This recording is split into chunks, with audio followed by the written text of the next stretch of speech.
하나님의 말씀은 에스겔 37장 1절에서 6절 말씀입니다. 여호와께서 권능으로 내게 임재하시고 그의 영으로 나를 데리고 가서 골짜기 가운데 두셨는데 거기 뼈가 가득하더라. 나를 그 뼈 사방으로 지나가게 하시기로 본즉 그 골짜기 지면에 뼈가 심이 많고 아주 말랐더라.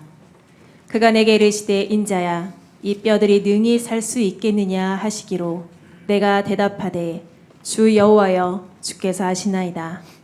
또 내게 이르시되 너는 이 모든 뼈에게 대언하여 이르기를 너희 마른 뼈들아 여호와의 말씀을 들을지어다. 주 여호와께서 이 뼈들에게 이같이 말씀하시기를 내가 생기를 너희에게 들어가게 하리니 너희가 살아나리라.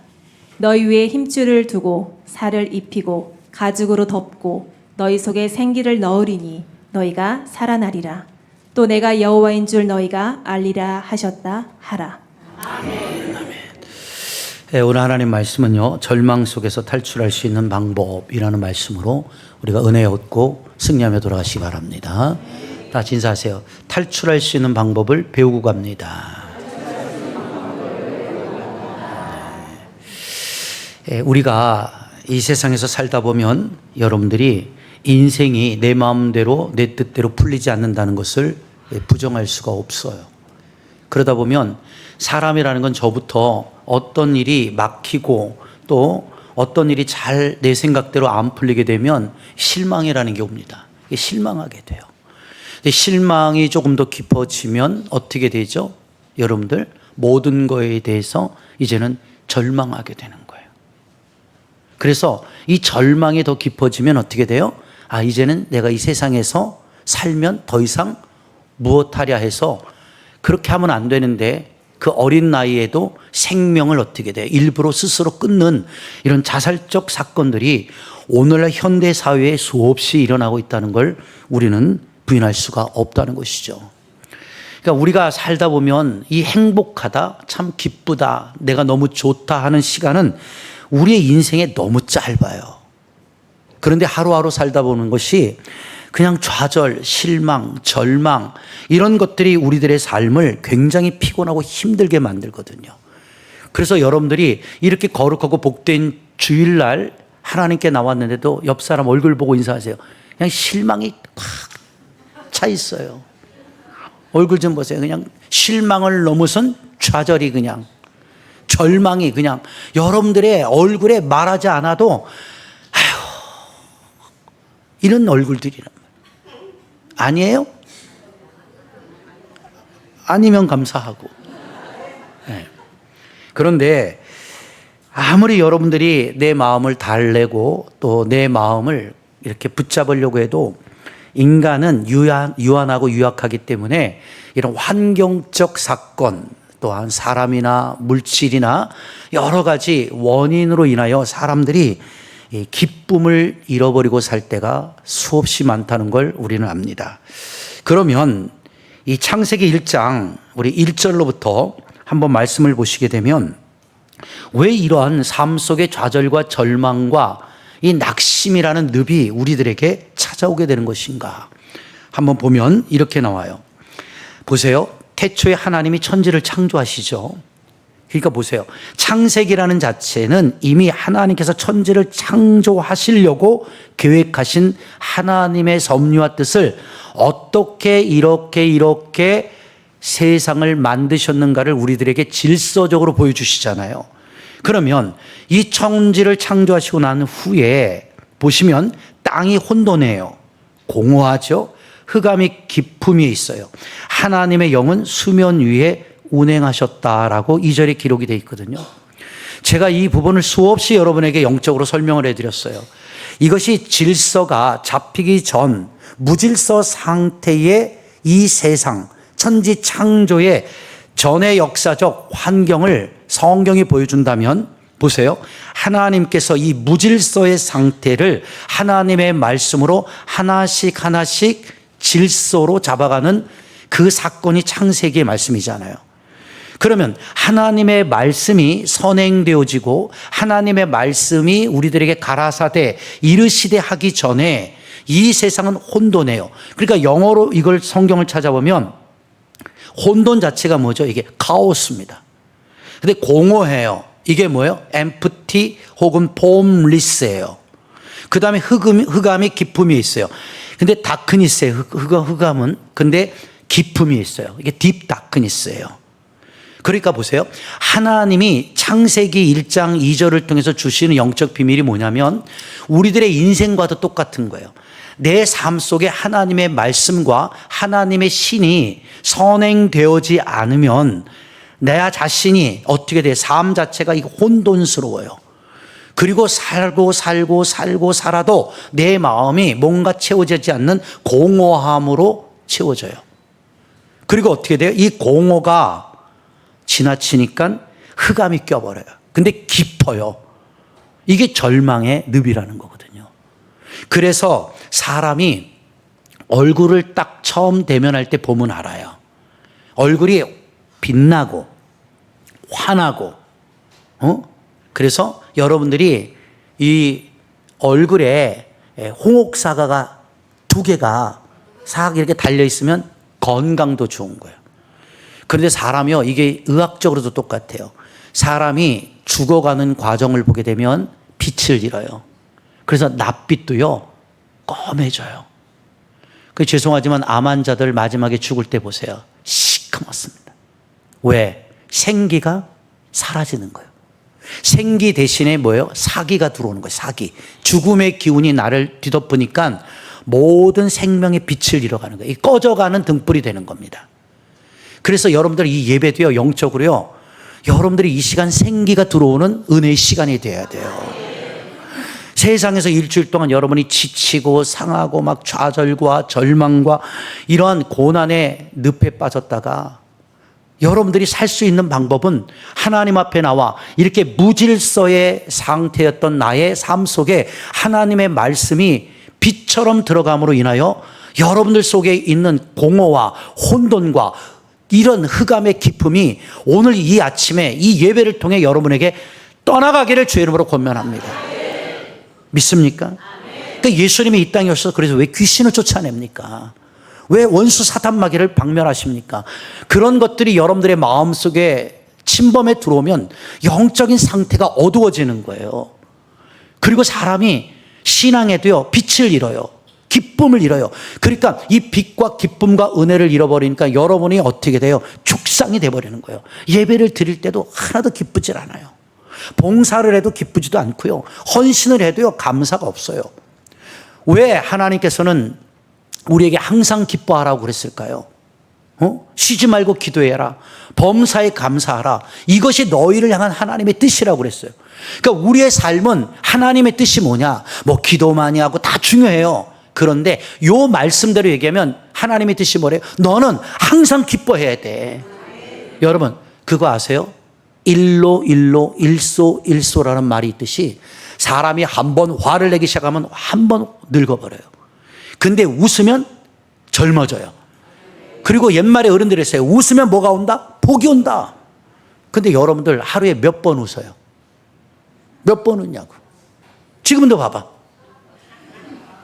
난 절대 안 웃어. 그러니까 여러분들에게서 뭐가 사라진 거야? 기쁨, 감사, 이런 은혜의 웃음꽃이 다 사라진 거야. 그러니까 사람들이 다 있잖아요. 너무 얼굴도 그렇고 삶도 그렇고 다 회색빛이야. 그러니까 사는 게 뭐예요? 더 지치는 거예요. 힘들게 일하고 집에 들어갔더니 애들도 얼굴이 회색빛이야. 부인도 회색빛이야. 그러니까 재미가 없는 거야. 그래 남자들이 어디 가서 재미를 찾아? 미스 김한테 가는 거야. 웃긴 얘기지만 미스 김은 항상 내가 오면 오빠 하고 받아줘. 그러니까는 우리 집에 가면 전부 다 회색빛인데 미스 김은 나만 보면 해같이 얼굴 웃으면서 오빠 왔냐고. 이러니까 이러면 안 되는 줄 알면서도 그 미스 김이 계속 보고 싶은 거야. 왜냐? 그 미스 김은 나한테 짜증을 내지도 않고 뭐 내가 얘기를 하면 그랬구나 오빠. 아유 얼마나 힘들겠어. 그러면서 상냥하게 웃어주니 주머니에 있는 돈이 다 털리는 거라고. 여기에 만족을 느끼면 인생 패가 망신하는 거죠. 그것은 뭐예요? 가짜 웃음이라는 거예요. 가짜 웃음. 여러분들이 하나님을 믿으면서도 이렇게 가짜 웃음을 파는 자들이 되면 안 돼요. 신앙생활에도 여러분들이 위선적이고 가짜적인 신앙이 아니라 정말 내가 주님을 만나면 그냥 예배 시간에 앉는 순간부터 나도 모르게 그냥 은혜가 오고 기쁨이 오고 감사가 오고, 아까까지 걸어올 때는 짜증나서 왔는데 찬양을 딱 부르고 나니까 그냥 이 속에 있는 어둠이 싹 벗겨지고, 말씀을 듣다 보니까 그냥 청량 음료수 한 잔, 이 갈증 날 때 착 한번 마시면 시원한 것처럼. 그래서 남자들 가스 좋아하는 거 아니야, 이 여름에. 나도 솔직히 목사지만 요번에 월드컵 보다 보니까 맨 가스만 선전하더라고. 가스에서 돈을 얼마나 광고비를 처발랐는지. 근데 그걸 보면은 땀나 막 그러고, 저렇게 시원할까? 왜 그래? 안 먹어본 사람들처럼 다 알잖아, 여러분. 근데 나는 세상에서요, 그런 모든 것들은 순간적 목마름 갈증의 해결이에요. 그 수가성 여인이 그 말 하잖아요. 예수님을 만나고 예수님이 그 여인에게 뭘 가르쳐요? 너가 길러가는 물은 먹어도 가란다. 그러나 내가 주는 물은 영생하도록 가라지 않을 것이다. 오늘 이 아침에도 하늘에 가스가 내려오기를 주의 이름으로 축원합니다. 옆 사람 보고 인사하세요. 그게 뭔지 알아요? 여러분들 은혜 받고 돌아가자. 야, 우리 목사님 말씀 카스의 형이 카스야.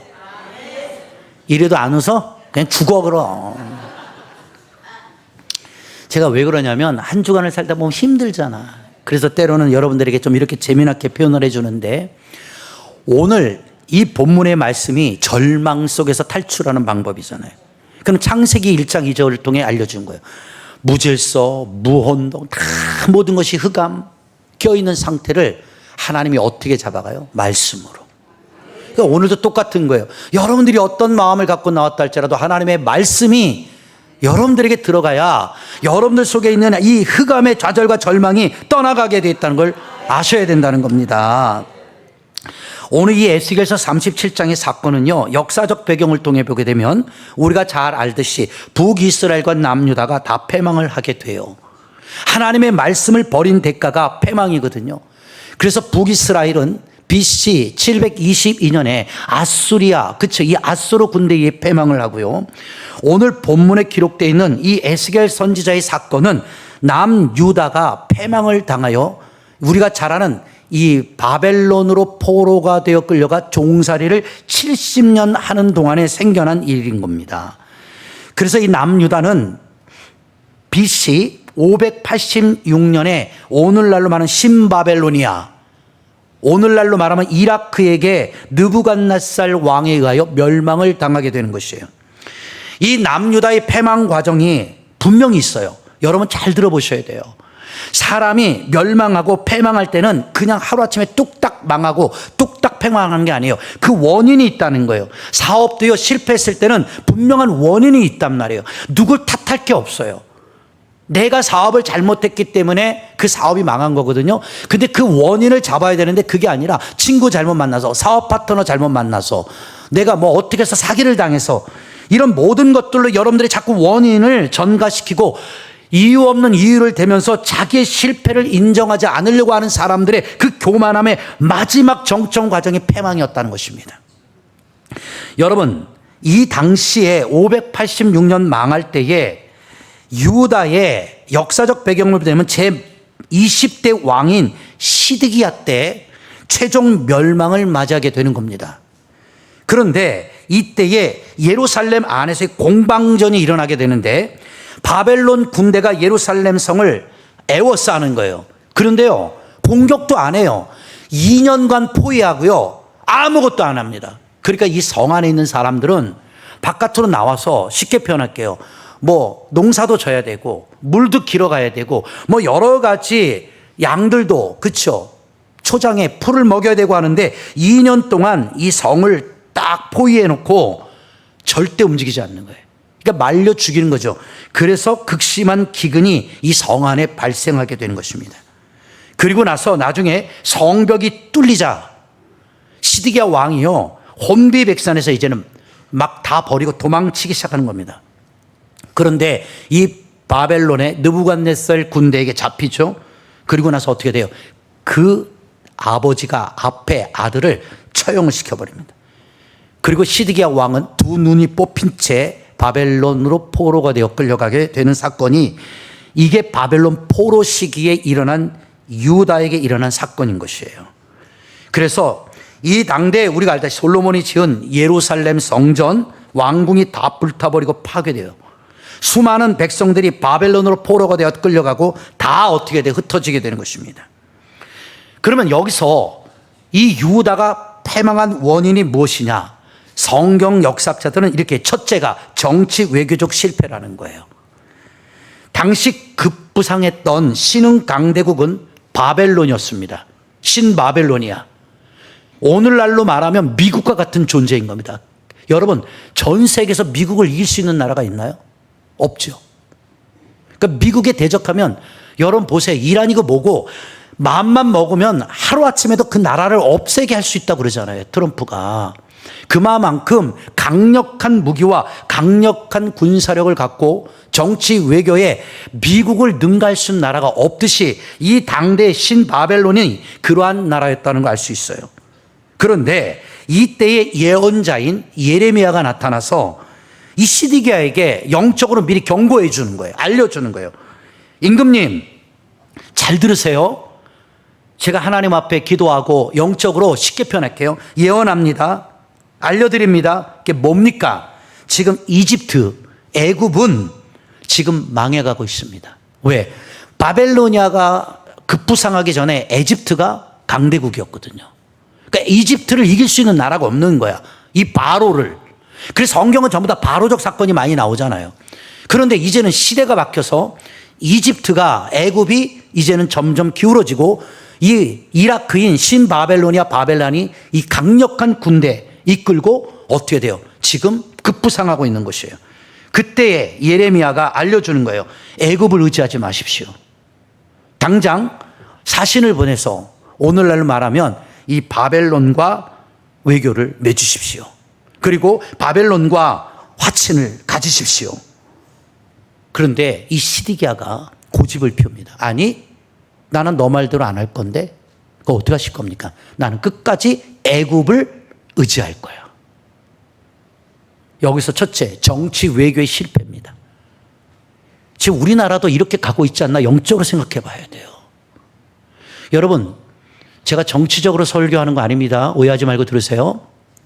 대한민국이라는 민주주의 자유주의 국가가 오늘날까지 건립될 수 있었던 것은 우리 국민들의 헌신과 수고도 있었지만 6.25 동란을 통해서 뿐만이 아니라 사실 미군들의 많은, 미국의 원조를 통해서, 그렇잖아요, 이 대한민국을 수호하게 되었고, 그 다음에 어떻게 돼요? 모든 학교, 병원 할 것 없이 이 대한민국에 미국이라는 많은 선교사와 많은, 그렇죠, 군인들이 희생하면서까지 나와 상관없는 이 나라에서 목숨을 잃어버렸단 말이에요. 그래요, 안 그래요? 그런데 이 정치적으로 바뀌어지니까 거꾸로 이제는 뭐예요? 남침이 아니라 우리가 북침을 했다고 가르치질 않나.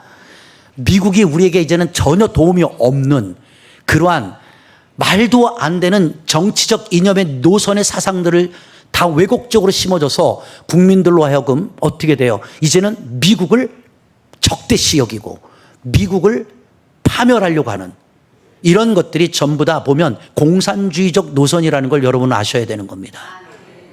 우리는 자유주의 대한민국에 있습니다.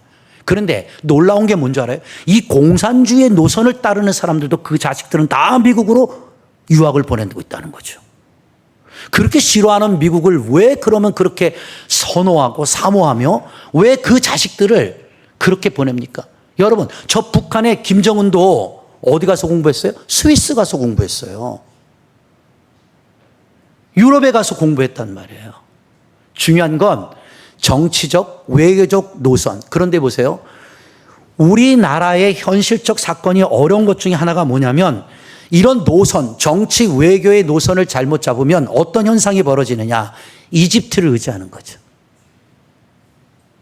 그러면 분명 예레미야는 예언했던 것입니다. 뭘 예언한 겁니까? 왕이시여, 이집트를 의지하지 마시고 어디를 의지해라?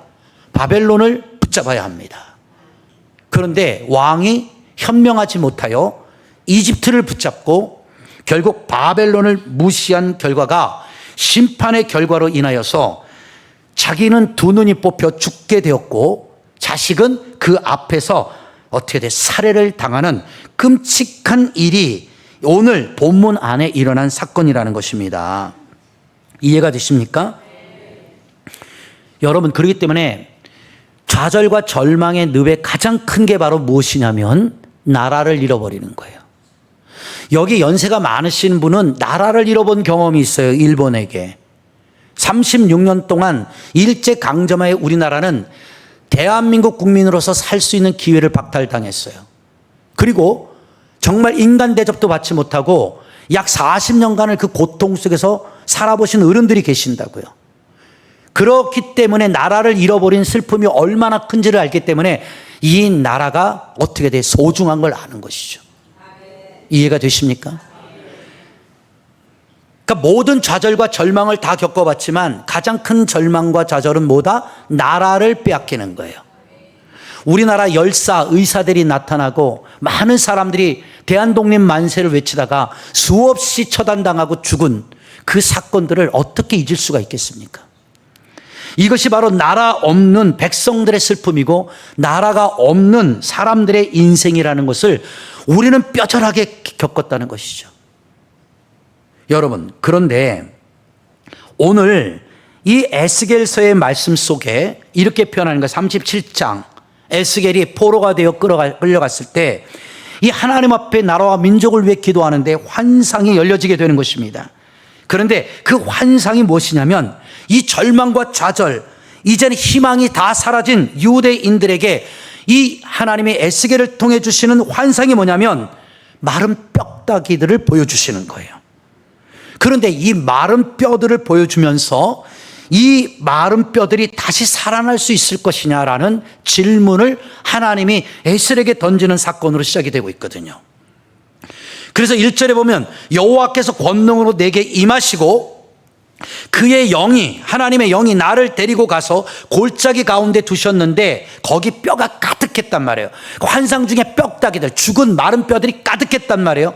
나를 그 뼈 사방으로 지나가게 하시기로 본즉 그 골짜기 안에요 지면에 뼈가 심이 아주 많고 아주 말라 비틀어진 뼈다귀들이 잔뜩 쌓여있는 공동묘지를 보여주는 겁니다. 그때에 하나님의 성령이 에스겔에게 뭐라고 해요? 그가 내게 이르시되 인자야 이 뼈들이 능히 살 수 있겠느냐? 이걸 여쭤보시는 거예요. 질문을 던졌단 말이에요. 그랬더니 에스겔이 확답을 갖지 못하니까 어떻게 자기소개는 했죠? 죽은 뼈다귀들이 살아날 수 있을까?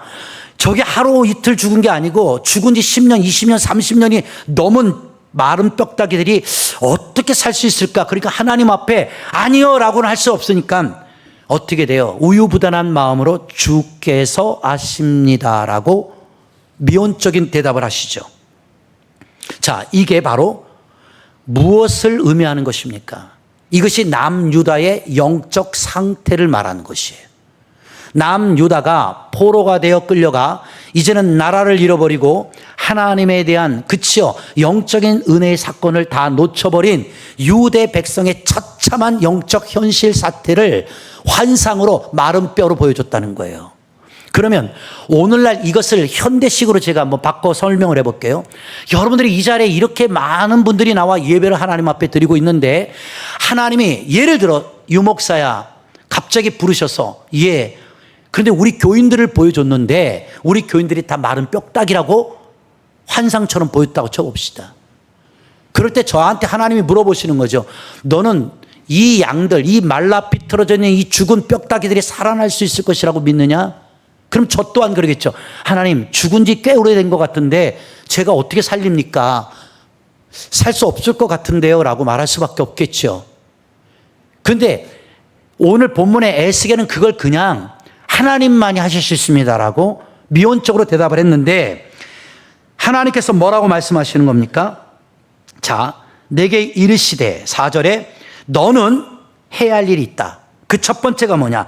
이 모든 뼈에 뼈들에게 대언하여 이르기를 너희 마른 뼈들아 뭐라 여호와의 말씀을 들을지어다.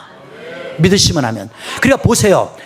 오늘날 이 좌절과 절망과 바짝 말라버린 인생 삶 속에 이 공동묘지와 같은 우리 인생 속에 우리가 살아날 수 있는 방법은 하나님이 제시하는 거예요. 그 첫 번째가 뭐냐면 너 에스겔 정신 똑바로 차려. 너 하나님 말씀 똑바로 가르쳐. 너 하나님 말씀 똑바로 대언해. 그러면서 뭐라 그래요? 그 말씀을 대언할 때 그 말씀이 들어가니까 마른 뼈들이 여호와의 말씀을 어떻게 돼? 듣게 되는 거죠. 이게 허무맹랑한 사건이에요. 마른 뼈들에게 그냥 뭐라 그래요? 여호와의 말씀을 들을지어다 이러는 거예요. 오늘 이 아침에도 여러분들 여호와의 말씀을 들으세요. 그래 여러분이 살아나는 거예요. 여러분 우리가 밥 먹고 건강하고 운동하고 이렇게 살찌고 여러분들이 움직이니까 살아있다고 보죠. 하나님의 눈으로 이 시대를 바라볼 때 이 현대의 교회, 현대의 성도들이 바로 에스겔 골짜기에 모여든 마른 뼈들이 오늘날 우리들의 모습일 수 있다는 거예요. 우리 목사들이 정신 차려야 되는 거예요. 대언자들이 정신 차려야 돼요. 어떻게 정신 차려야 돼요? 이 죽어가는 백성들에게 살아날 수 있느냐? 가망이 없거든요. 말을 못해요. 하나님이 이제부터 내가 너에게 가르쳐줄게. 너 세상 복음 전하지 마. 너 딴 거 전하지 마. 여호와의 말씀만 전해. 그리고 그 영혼들에게 뭘 들으라? 하나님의 말씀을 들으라고 가르쳐. 그러면 그들이 살아날 것이다. 이것이 대언자가 해야 될 하나님의 직무적 기능이라는 거예요. 여러분 사람을 살리고 사람을 변화시키는 건 제가 수없이 목회를 40년 동안 했지만 인위적으로도 가르쳐보고 인본적으로도 가르쳐보고 그 사람의 마음을 위로도 해보고 신방도 가보고 될 것 같아요? 안 돼요. 여러분들에게 아무리 많은 수많은 지식과 이론을 갖고 여러분들에게 설명해도 그때뿐인 거예요. 여러분이 살아날 수 있는 방법은 이 시대의 교회와 내가 예배하는 것은 세상 소리 듣고 싶은 것이 아니라 여호와의 말씀을 들으러 나와야 되는 거라요. 그 여호와의 말씀을 들어야 여러분이 죽은 영혼들이 살아난다는 것이에요. 그런데 어때요? 우리 대언자들이 오늘날 이 시대에 영혼들을 다 마른 뼈로 만들고 있지 않냐는 얘기예요. 인본적으로 가르치고 인위적으로 가르치고 학문적으로 가르치고 이론적으로 가르치면 그 사람이 변화가 됩니까? 아니요. 하나님이 에스겔에게 똑바로 가르쳐 주는 거예요. 이 뼈들이 왜 이스라엘 유다의 백성들이 왜 이렇게 망하고 왜 이렇게 절망의 공동묘지에 마른 뼈처럼 드러누워 있는지 아냐? 결론은 하나잖아요. 하나님의 말씀을 안 듣는다는 거예요. 하나님의 말씀을 버렸기 때문에 이 나라가 패망하였다라는 거잖아요. 사랑하는 여러분, 진정한 마지막 시대 때 하나님이 여러분에게 원하는 건 여호와의 말씀을 마른 뼈들에게 전달하는 여러분 있기를 주의 이름으로 축원합니다. 여호와의 말씀을 들으라. 그래서 믿음은 들으면서 나는 거예요. 듣는 자가 복이 있다는 것이죠. 그랬더니 5절에 여호와께서 이 뼈들에게 그렇죠 말씀하시기를 뭐라 그래요? 내가 생기를 너에게 들어가게 하리니 너희가 살아나리라. 자 보세요. 공식이에요. 말씀은 생기예요. 여러분이 말씀이 들어가지 않는다는 것은 생기가 멈췄다라는 거예요. 여러분들이 섬기고 있는 기관이나 여러분들의 단체가 왜 자꾸 죽어가는 줄 알아요? 여러분들이 전하는 말씀 속에 생기가 들어가지 않아서 그러는 거예요. 어린아이부터 어른애리까지 여러분들이 주의 종들의 입을 통해서 뭘 듣고 싶어요? 세상 정치, 외교, 이런 문화, 환경, 이런 설교 듣고 싶은 게 아니에요. 내 영혼이 살아나야 되는 하나님의 말씀을 온전하게 내가 들음으로 그 말씀을 먹고 그 말씀이 내 안에 들어감으로 내 영이 살아나는 역사가 일어나기를 누구든지 다 꿈꾸고 있다고요. 진정한 하나님의 대언자들은 이렇게 성령의 충만함을 통하여 하나님의 말씀을 온전하게 대언할 때에 여러분 죽은 마른 뼈들이 살아나는 역사가 일어난다는 사건을 에스겔서 37장을 통해 하나님은 대언해 주고 계시는 거예요. 내가 생기를 너에게 들어가게 하니니 너희가 살리라. 오늘 이 아침에 이 말씀이 생기가 되어 여러분이 살아나길 주의 이름으로 축원합니다.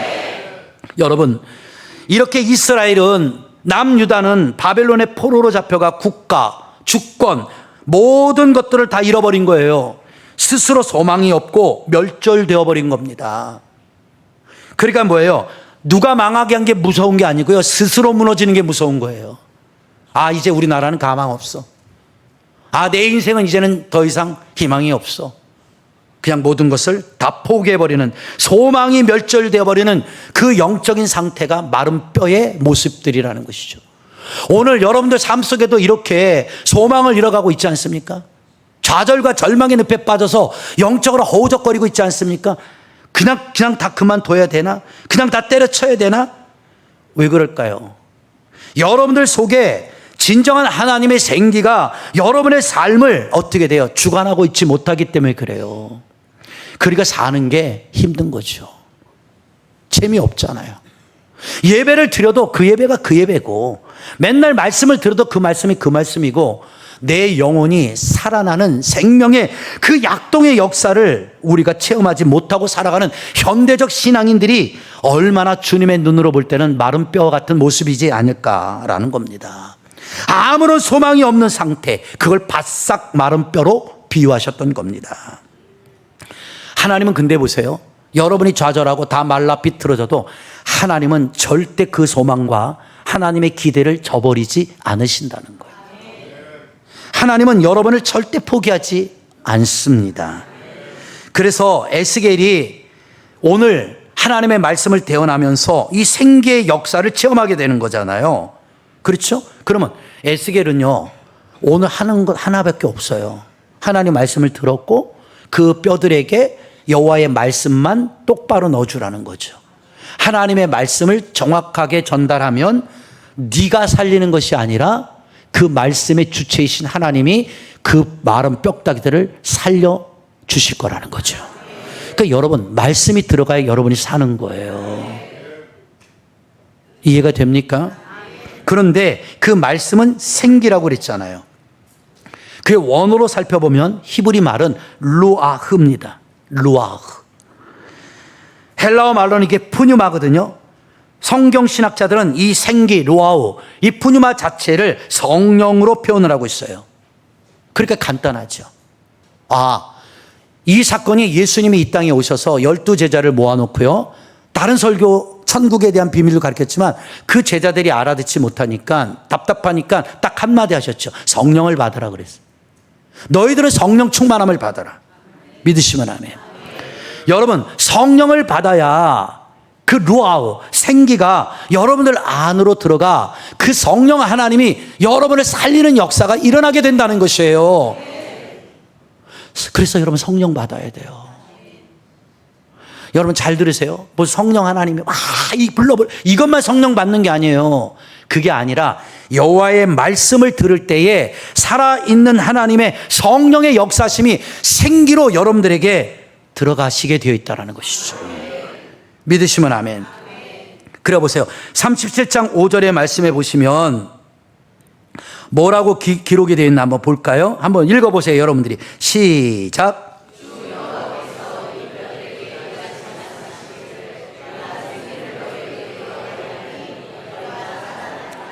보세요. 누구께서? 여호와 하나님께서 이 뼈들에게 이같이 말씀하는 거예요. 보세요. 오늘 시킨 거는 에스겔이에요. 근데 에스겔은 하나님의 말씀을 그냥 대언하는 것뿐이에요. 저도 에스겔과 같은 마음으로 대언하는 거라고요. 대언. 그런데 누가 대언하는가? 여호와께서 뼈들에게 이렇게 말씀하셨다는 거죠. 하나님의 영이 내 입을 통해서 하나님의 말씀을 여러분들에게 뭐예요? 지금 전달하는 거예요. 내가 생기를 너에게 들어가게 하리니. 그러니까 보세요. 하나님의 종의 입에서 나오는 말씀이 뭐가 되어야 돼요? 생기의 영이 되어야 되는 거예요. 내 말이 생기가 아니라 나의 입을 통해 역사하시는 그 하나님의 말씀이 생기가 되어야 너희가 살아난다는 거죠. 그러니까 우리가 예배할 때 우리는 살아나는 예배를 드려야 되는 거예요. 회복되어지는 예배를 드려야 된다는 사실을 꼭 기억하시기를 주의 이름으로 축원합니다. 여러분, 그래서 우리가 이런 말씀을 듣지 않고요, 자꾸 멍치고 딴 생각하고 눈 감고 자꾸 핸드폰 보고 이렇게 예배 시간에 그러면 그 생기가 어떻게 들어가겠냐고요. 여러분들이 정신 차려서 하나님의 말씀을 들어야죠. 그러면 똑같은 거 아니겠어요? 저도요, 에스겔 같은 입장으로 얘기해 볼게요. 나도 하나님의 선지자지만 나라를 잃었어요. 좌절 절망이 온 거죠. 포로가 되어 끌려갔어요. 우리나라는 이제는 소망이 없구나. 우리 백성들은 소망이 없구나. 그리고 모든 게 좌절과 절망의 늪에 빠져 있을 때 그래도요, 에스겔은 잘 보세요. 남들은 다 좌절, 절망, 낙심에 빠져 있을 때 그래도 에스겔은 하나님과의 영적 교류를 놓치지 않았다는 거죠. 여러분들이 아무리 힘들고 어려워도, 그래서 여러분들이요, 쉽게 부탁할게요. 아무리 힘들고 어렵고 좌절, 절망에 있다 할지라도 기도 놓치지 마세요. 하나님과 영적 교류를 놓치지 마세요. 그러한 자에게 하나님이 나타나시는 거예요. 그랬더니 그 환상을 통해 보여주신 거 아닙니까? 진정한 하나님의 사람들은 잘 들으셔야 돼요. 박사학위로 하나님이 사람을 쓰는 게 아니에요. 공부 많이 한 사람을 쓰시는 게 아니에요. 똑똑한 지식을 갖고 쓰는 게 아니에요. 사도 바울이요, 그렇게 잘난 척하고 똑똑한 척했죠. 근데 우리가 알잖아요. 두란노 서원에 가서도 복음을 전하고, 아테네에 가서, 그렇죠? 그 철학자들과 수없이 많은 궤변과 변론을 퍼붓고 있는 철학자들에게, 야, 너만 똑똑해, 나도 똑똑해. 그 인간적 그가 배운 지식을, 가말리아 문에서 배운 지식을 가지고 그들과 토론을 하는데 단 한 명도 사도 바울의 그 가르침에 감동을 받는 자가 없었어요. 누구도. 그때의 사도 바울이 깨닫는 거잖아요. 에베소로 넘어오면서 느끼는 게 뭔지 압니까? 야, 이제는 내가 세상적 지식으로 사람을 가르치지 않으리라. 나는 이제 오직 예수와 십자가만을 자랑하고 오직 예수와 십자가만을 전하리라. 그의 교만이 그때 무너지는 거예요. 사람은요, 아무리 지식으로 가르치고 아무리 이론으로 가르쳐도 그 이론은 점점 더 강화되고 그 지식은 더 시간이 지날수록 더 좋은 지식을 탐하게 돼 있고 가라게 되어 있는 거예요. 세상이 아무리 변해도요, 성령 하나님은 변하지 않습니다. 여러분이 성령을 받아야 여러분의 인생을 하나님께서 바꾸시는 거예요. 내가 바꾸는 게 아니라고요. 이해가 됩니까? 제가 목회를 40년 하면서 배운 게 그거잖아요. 저도 병 걸리고 아프면서 내 힘으로, 내 능으로 최선을 다해봤는데 안 바뀌더라는 거예요. 지금은요, 여러분들 아시잖아요. 그냥 하나님께 맡기잖아요. 그럼 내가에게 주신 사명이 뭐예요? 너는 여호와의 말씀만 똑바로 가르쳐. 그게 내 사명이에요. 아시겠습니까? 잘 들으세요. 여러분, 어떤 학문으로도 사람을 바꾸지 못해요. 저도 수없이 심리 상담도 받아보고 정신 상담도 받아보고 다 소용없어요. 수없이 해봤지만 남는 거는요, 내가 문제가 너무너무 많더라고. 근데 문제를 알면 뭐 할 건데요? 고치지 않는데. 스스로 그걸 고칠 수 있다고 생각해요? 아니요. 문제가 많은 사람일수록요, 하나님 앞에 무릎 꿇는 시간이 더 많아야 돼요. 여러분 그거 아세요? 정신과 의사들이 정신병을 앓고 있는 사람들이 더 많다는 거? 심리 상담을 많이 하는 사람들이 심리 상담에 더 많은 문제를 안고 있다는 거 아세요? 내과 수술 하시는 의사들이 정신적 문제가 많다는 거 아세요? 왜? 맨날 피를 보니까. 그러니까 맨날 술로 쪄들어 사는 거예요. 이게 뭔 줄 알아요? 우리의 세상 것들을 가지고는 마른 뼈들을 살려낼 수가 없다는 겁니다. 믿으시면 아멘. 여러분들도 그렇지 않아요? 목사님에게 요구하는 건 다른 거 아니잖아요. 내가 무슨 세상 얘기, 정치 얘기, 외교 얘기 많이 하는 것보다 하나님의 말씀을 온전하게 전해주기를 원하는 게 여러분들의 간절한 소망 아니겠냔 말이에요. 그런 교회를 찾고 그런 목사를 찾는 것이지, 내가 내 인간적인 지식을 넓히고 인간적인 해결적인 방법을 찾아나가는 그런 교회는 여러분 너무 많아요. 하나님은요, 이 마른 뼈의 사건을 통해서 이 시대를 정확하게 투영해 주시는 거예요. 여기 계신 우리 지도자들부터 정신 똑바로 차리시고요, 구역장들, 기관장들, 하나님 앞에 여러분 스스로가 마른 뼈가 되면 안 된다는 걸 아셔야 됩니다. 구역장은 구역원 안에서 내가 전하는 말씀이 그 구역원들을 살려내야 되는 거고요, 우리 부교역자들은 내가 맡은 타임에서 내가 전하는 말씀이 내 말씀이 아니라 하나님 말씀을 전함으로 내 영혼들이 살아나는 역사가 일어나게 하는 은혜가 주어져야 된다는 것이에요. 여러분, 마지막으로 권면합니다. 마른 뼈가 원어로 보니까요, 아차모트 에베쇼트라는 어려운 단어를 썼어요. 근데 이걸 그냥 원어 그대로 번역해 보니까요, 바짝 마른 뼈들 이렇게 나와요. 그냥 마른 뼈 있잖아요. 원어는요, 바짝 말라버린 거예요.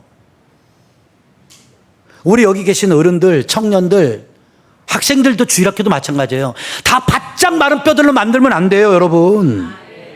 이거는요, 이렇게 정확하게 원어적으로 해석이 돼 있어요. 영적으로 완전히 죽어 소망이 전혀 없고 스스로는 절대로 회복할 수 없는 이스라엘 백성.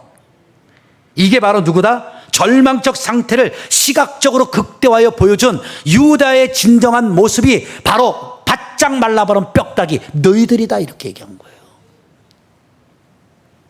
나는요, 목회를 하면서 그러지만 여러분도 마찬가지죠. 내가 살려고 주님 만나러 나오는 거지, 내가 하나님 믿고 교회 다니는데 바짝 말라 비틀어 죽어가지고 더 이상 살 소망이 없는 절망적인 상태를 유지하며 산다는 거, 이거 얼마나 큰 죄입니까? 오늘 이 아침에도 이 말씀 듣고 여러분들 충격 받아야 돼요. 한번 다 따라해봐요. 내가 큰 소리로 내가 바짝 마른 뼈다귀구나. 그걸 알아야죠. 내가 바짝 마른 뼈다귀예요. 여러분 똑같지 않아요? 여러분들도 귀가 있잖아요. 오늘 설교 듣고 나면 다 판단합니다. 야, 오늘 목사님 설교 너무 충만하지 않았냐? 와, 목사님 설교 대박 아니었냐? 미안해요. 아닌 거 알아요. 이렇게도 평가한다고요. 어떨 때는 오늘은 말씀 별로였던 것 같아. 자, 그거 갖고 여러분들이 논쟁을 하잖아요. 이게 무슨 뜻인 거 알아요? 나는 그 말씀 속에서 하나님을 만나고 싶은 욕망이 있다는 거예요. 아무리 몰라도요, 왜 교회 나옵니까? 하나님을 만나고 싶은 거예요. 하나님이 어떤 분인가 알고 싶은 거죠. 이해가 됩니까? 우리는 사람을 배우러 나오는 게 아니에요. 사람을 알려고 나오는 게 아니에요. 내 심리 상태나 내 정신 상태가 어떻게 됐는지를 배우러 나오는 게 아니에요. 여러분 아무리 얘기해도 여러분 심리 상태, 정신 상태 다 문제가 많은 인간들이요. 여러분 남편들 부인한테 그 소리 안 들어봤어요? 또라이라고? 우리 남편 새끼 또라이라고. 그 소리 안 들어봤냐고. 들어봤어요? 안 들어봤어요? 들어봤대잖아요. 난 들어봤을 거예요? 안 들어봤을 것 같아요? 난 수없이 들었어요. 또라이라고. 응? 그래서 내가 언제 우리 집사람한테 그랬어요. 여보, 내가 또라이인 건 아는데 애들 앞에서 절대 자꾸 나 또라이로 몰지 마라. 그러다 진짜 또라이 된다나. 그런데 내가 또라이라는 걸 아니까 하나님 앞에 자꾸 무릎 꿇는 거예요. 내가 말씀 붙잡는 거예요. 그래서 이 또라이가요, 돌아서게 되더라고. 그래서 이만큼 바뀐 거 아닙니까? 그러니까 예수님 만나야 돼요. 하나님 만나야 바뀌어요. 오늘 이 아침에도 여러분에게 생기가 들어가길 축원합니다. 말씀을 대언할 때 들으세요. 그래야 살아납니다. 바짝 마른 뼈다귀가 살아날 수 있는 방법은 오직 하나님의 말씀을 만나야 되는 거예요. 그게 뭐라고요? 숨, 바람, 영, 이게 루아흐, 하나님의 말씀이신 겁니다. 오늘 이 말씀이 들어갈 때에 다음 주에 연결해서 이 말씀 마감시켰지만 사방에서 뭐가 들어오는 거예요? 하나님의 생기가 막 불어오는 거예요. 잘 들으세요. 자, 지금 유 목사가 이 강단에서 이렇게 말씀을 전했어요. 근데 이 말씀은 하나님이시잖아요. 그러니까 여러분 자꾸 여러분 말씀을 갖고 판단하지 마세요. 그게 교만이에요. 근데 말씀을 안 듣던 마른 뼈들에게 말씀이 들어갔잖아요. 그러니까 어떻게 사방에서 생기가 들어오잖아요. 동서남북. 여러분 은혜는요 어디서 들어오는지 몰라요. 제가 설교를 준비하다가 어떤 간증을 들었어요. 그런데 그 간증이 무슨 간증이냐면 들어보고 마칠게요. 이제 12시 10분을 안 넘기니까 제 설교는 내 스스로가 하나님께 약속한 거야.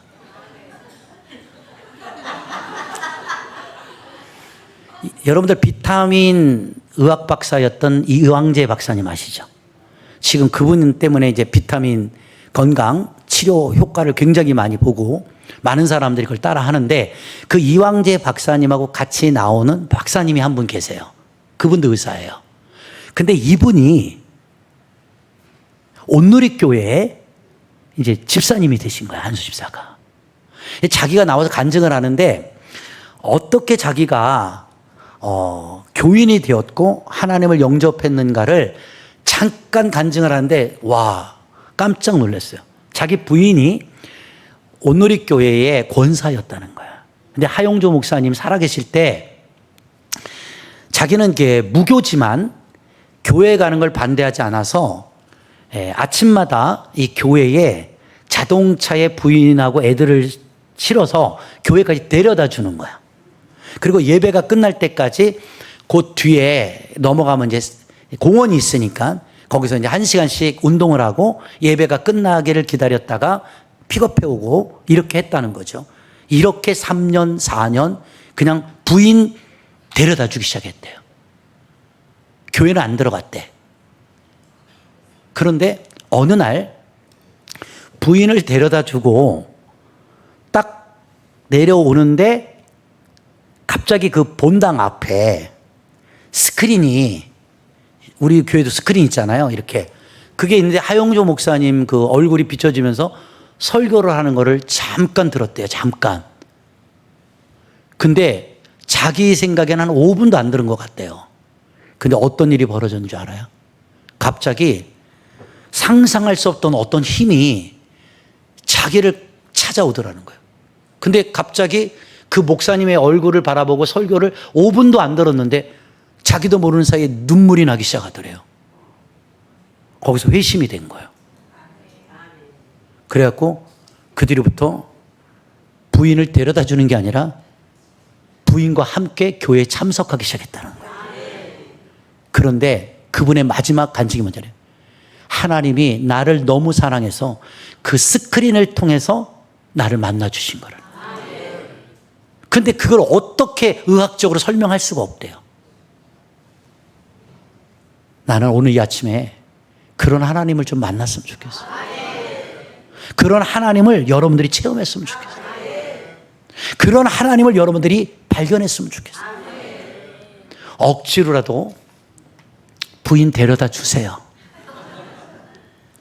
억지로라도 와서 앉아서 예배 듣다가라도 못마땅하지만 듣고 가세요.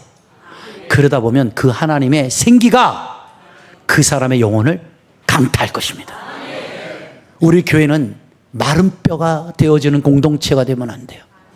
하나님 말씀을 통해서 살아나는 교회가 되기를 주의 이름으로 권면합니다. 다 끝났습니다. 옆 사람 보세요. 나 너 보면, 인사하세요. 나 너 보면 안쓰럽다. 안쓰럽다. 여러분, 여호와의 말씀을 전하세요. 여호와의 말씀을 들으세요. 그 말씀이 생기가 되어 바짝 말라 비틀어진 우리들의 영혼을 하나님께서 살려주실 것입니다.